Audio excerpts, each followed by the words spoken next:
We've reached the end of the epic, the most important part. I hope that reading and understanding this last chapter of the Iliad helps you to love it as much as I do.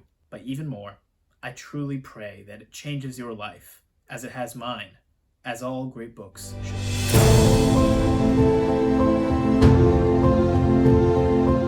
Hello and welcome or welcome back. Today we are reading the great books of Western civilization, beginning with the Iliad. The structure for this video will be different from the usual. I will summarize the first half of book 24, then analyze it by itself before moving on to summarizing and analyzing the second half. I hope that this will not be jarring, but will instead help you to enjoy the flow and the sequence of this chapter for the emotional masterpiece that it is. For nearly 2 weeks after the funeral games, Achilles continues to grieve for Patroclus. He wanders aimlessly on the beach, stopping only to weep again and drag Hector's corpse mercilessly around his grave. The god Apollo continues to protect Hector's body from harm. The gods bicker and argue about what to do about Achilles' relentless anger and the way he continues to abuse Hector's body. Most of the gods are in favor of Hermes, the god of messengers, to go down and steal the body from Achilles. However, Hera, Athena, and Poseidon are against this. They are still united in their hatred for Troy and are just fine with Achilles continuing as he is. On the 12th day since Hector's death, Apollo rises in an assembly of the gods and gives a rousing appeal, declaring that it is not only dishonorable and cruel to Hector and his family that this should be allowed to continue, but that it will do Achilles himself no good, and that he will only earn the wrath of the gods. He also reminds the gods that Hector piously sacrificed to each and every one of them for his entire life, and that it is hypocritical of them to abandon him now, even in death. Hera grants that if Hector and Achilles were to be held in equal honor, Apollo's point would be valid, but they aren't, so it isn't. Zeus interjects, mediating the dispute. He reaffirms that Hector and Achilles cannot be held in equal honor, but also reaffirms Apollo's point that Hector was very pious and pleased all of them throughout his life. But he also rejects the plan to have Hermes steal the body, and instead summons Thetis to his side. Thetis comes to Olympus, already grieving her son's impending death. All of the gods show her great sympathy. Zeus repeats his promise to grant Achilles great glory, and then demands that Thetis bring him a message, that the gods are angry with Achilles now because of his treatment of Hector's body, and that he must accept a ransom to return it to Hector's family. Thetis returns to her son, delivering the message, and Achilles complies out of respect for Zeus. Thetis also remarks that she can see his death looming up beside him, drawing ever nearer, and she urges him to find some joy in this life while he can. Next, Zeus sends a message to King Priam. He urges the king to go in secret, at night, with only one attendant, to bring a great ransom to Achilles. He promises that Achilles will not harm him, and that Hermes, the god of escorts and heralds himself, will lead him there. Priam hears the message and consults with his wife Hecuba briefly. She is against his going, but acquiesces. Priam goes and piles a small fortune of gold, riches, and other goods onto a carriage for Achilles. Priam rides out of the city, only the carriage driver at his side. Zeus sends the god Hermes to meet them part way, and he guides them unseen to the door of Achilles' tent before departing. Achilles still has not let go of his grief for Patroclus or his hatred for Hector. We might think that it's normal to grieve for someone who's died, who's close to us, for at least 2 weeks after their passing, but Homer's implying to us that something about Achilles' expression of his grief is not quite right. Homer shows us all the different reasons why it is unacceptable with various bits of dialogue throughout the chapter, beginning with Apollo's speech trying to urge the gods to do something. Hard-hearted you are, you gods. Did Hector never burn in your honor thighs of oxen? Now you cannot bring yourselves to save him, even his corpse, so his wife can see him, his mother and his child, his father Priam and Priam's people. But you choose to help Achilles. Apollo is asking the other gods to pity Hector on account of the good that he has done them, the due honor he has shown them throughout his life. Many of them already do, and are urging Hermes to steal the body, but Apollo is calling on those who still have not let go of their anger. Phoenix, Achilles' mentor, tells us in Book 9 that even the gods don't hold on to their anger forever. After a time, or perhaps after adequate repentant sacrifice or prayer, their anger abates. Glenn Arbery writes that Apollo is the one amongst the Olympian gods who's most sensitive to the keeping of boundaries that should not be crossed. Remember, he rebuffed both Patroclus and Diomedes from getting too close to transcending the bounds of fate, or even their own humanity, trying to reach for godhood, as Diomedes was. Apollo is doing the same thing here, pointing out that both the gods who hold on to their hatred for Troy, as well as Achilles holding on to his hatred for Hector, are in danger of crossing a line, and very well may have already done so. The rage of Achilles has become like that of a beast, rather than a god. Apollo's words even hint at this. That man without a shred of decency in his heart. His temper can never bend and change, like some lion, going his own barbaric way, giving in to his power. Achilles has lost all pity. No shame in the man, shame that does great harm, or drives men on to do good. This is because Achilles is missing both shame and pity in his heart right now. Without these things, he holds himself below his own human dignity, even as he tries to violate the dignity of Hector. And because he holds his own dignity low, he is incapable of receiving glory or being glorified. Another truth that Apollo's words allude to. He goes on, "No doubt some mortal has suffered a dearer loss than this. He grieves, he weeps, but then his tears are through. The fates have given mortals hearts that can endure. We as humans, when we experience loss, we feel very deeply, but we can get past that grief with time. Achilles is choosing to resist this process, locking himself in an endless cycle of grief and rage with nothing but aimless wandering in between. And by nothing, I mean nothing, as his mother tells us. My child, how long will you eat your heart out here in tears and torment? All wiped from your mind, all thought of food and bed? You don't have long to live now, well I know. Already I see them looming up beside you, death and the strong force of fate." This shows us the true state of Achilles' mind. He's not eating, he's not sleeping, he's not even making love with Briseis, the person whose loss triggered this whole saga to begin with. In a final twist of fateful irony, Hector's death has killed Achilles. He is already living as a shade of the House of Death, for so little of his former self remains. He's devoid of any physical or emotional joy, stuck in a single moment in the past, one in which he grieves for Patroclus and kills Hector. But Patroclus is never grieved for enough, and Hector is never dead enough. But in doing so, he desecrates himself, wasting his life. He's forfeiting his glory, and, indeed, his humanity. This is the golden rule displayed as if it's a law of nature. What you do to others, you do to yourself. The damage does not end with Achilles, it only starts there. Hector's family is being deprived of their chance to grieve as well, so they are also stuck in this horrible moment of the past. Look at Hecuba, Hector's mother, and the words that she uses to speak about Achilles. "Oh, would to God that I could sink my teeth in his liver, eat him raw. That would avenge what he has done to Hector." We've heard this before. Achilles said it to Hector back in Book 22. Apparently, this unyielding rage of Achilles that can strip a person of all pity, all humanity, before finally fully killing them, is also infectious.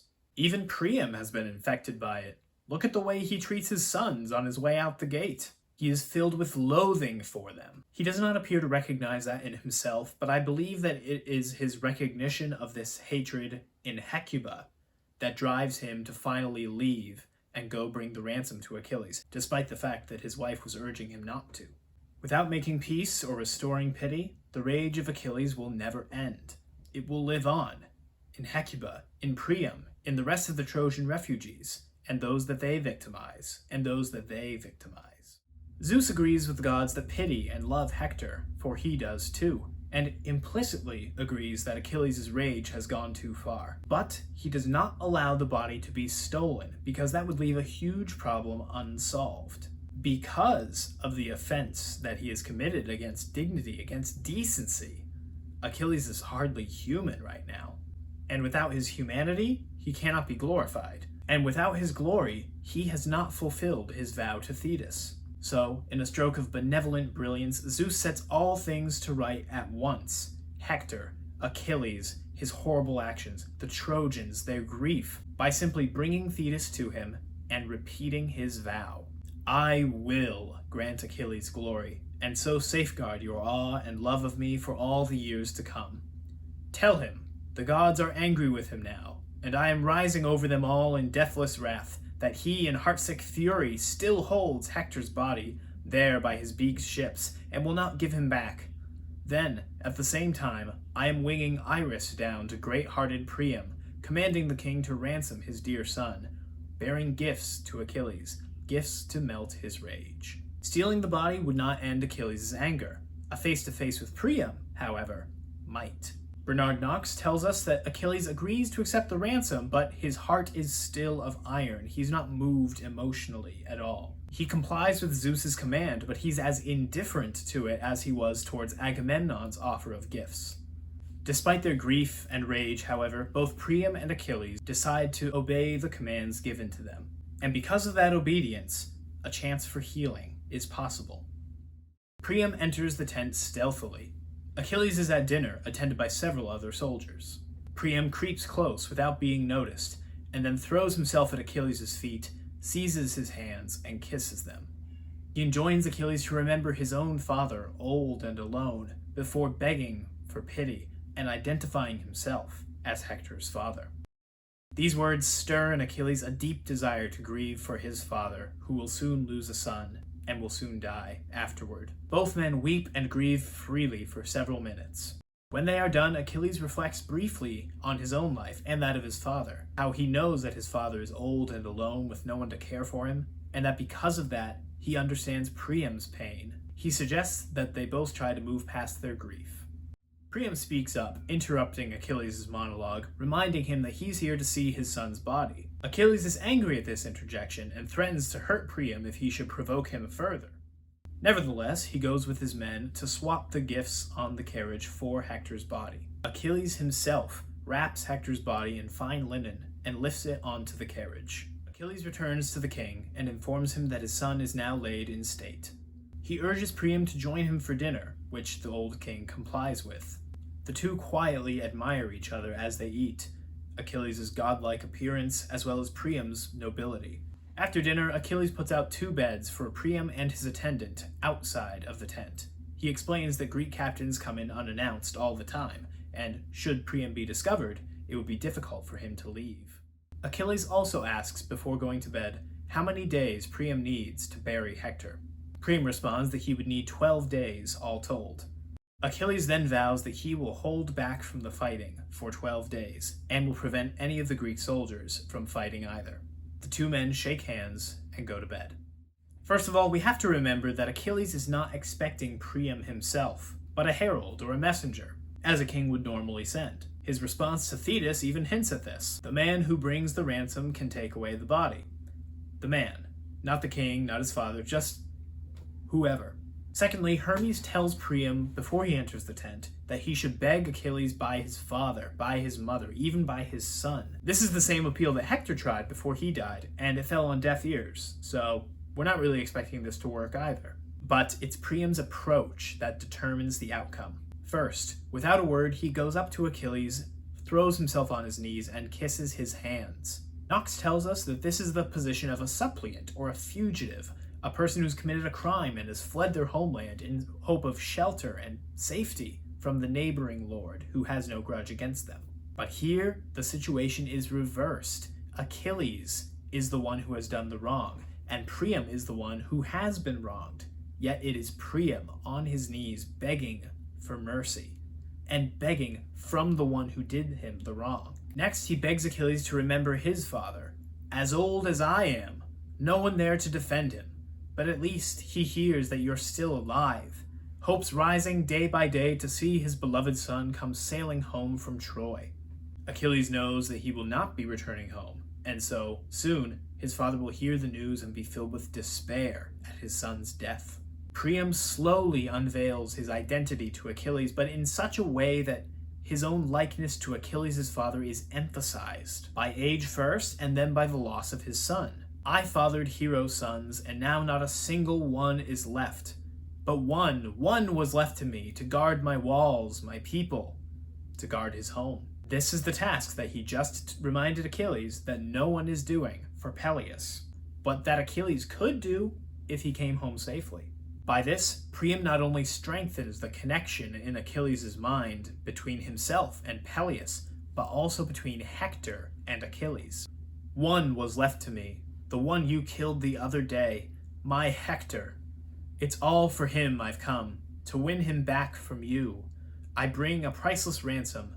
Revere the gods, Achilles, pity me in my own right. Remember your own father.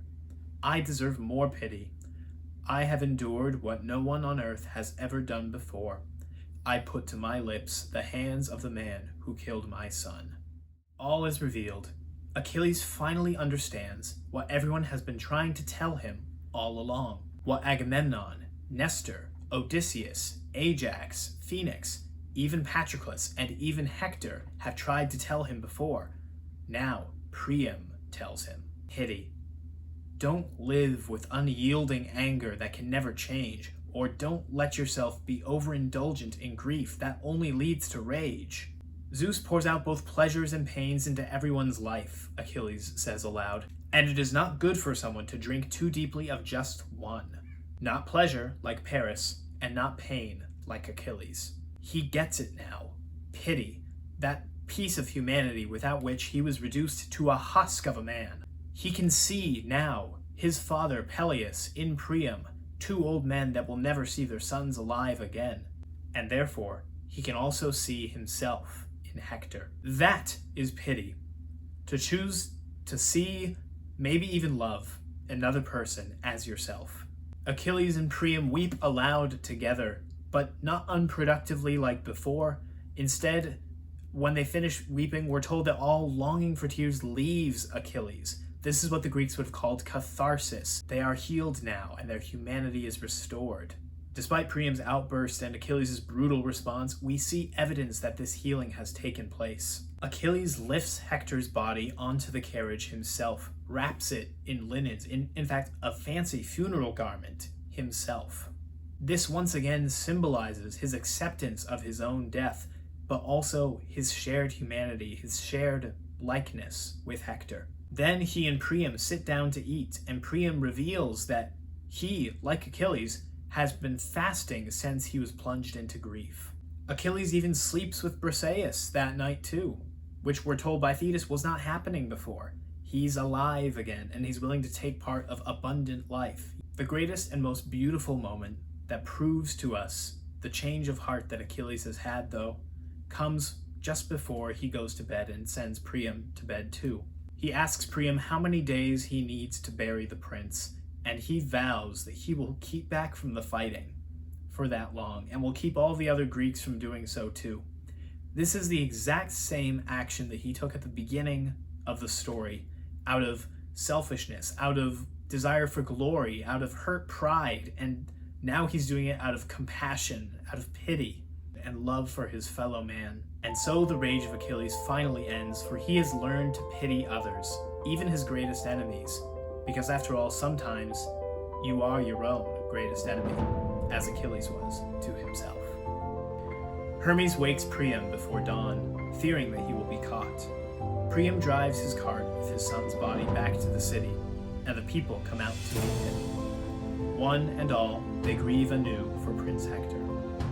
Andromache, his wife, Hecuba, his mother, Helen, and Priam's daughter, Cassandra, each take turns giving a long lament for Prince Hector. Hector's body lies for 9 days before wood is hauled in from the countryside to make a pyre. They burn his body, gather his bones into a golden chest, which they then bury outside the city before returning inside for a feast in his honor. And so the Trojans buried Hector, breaker of horses.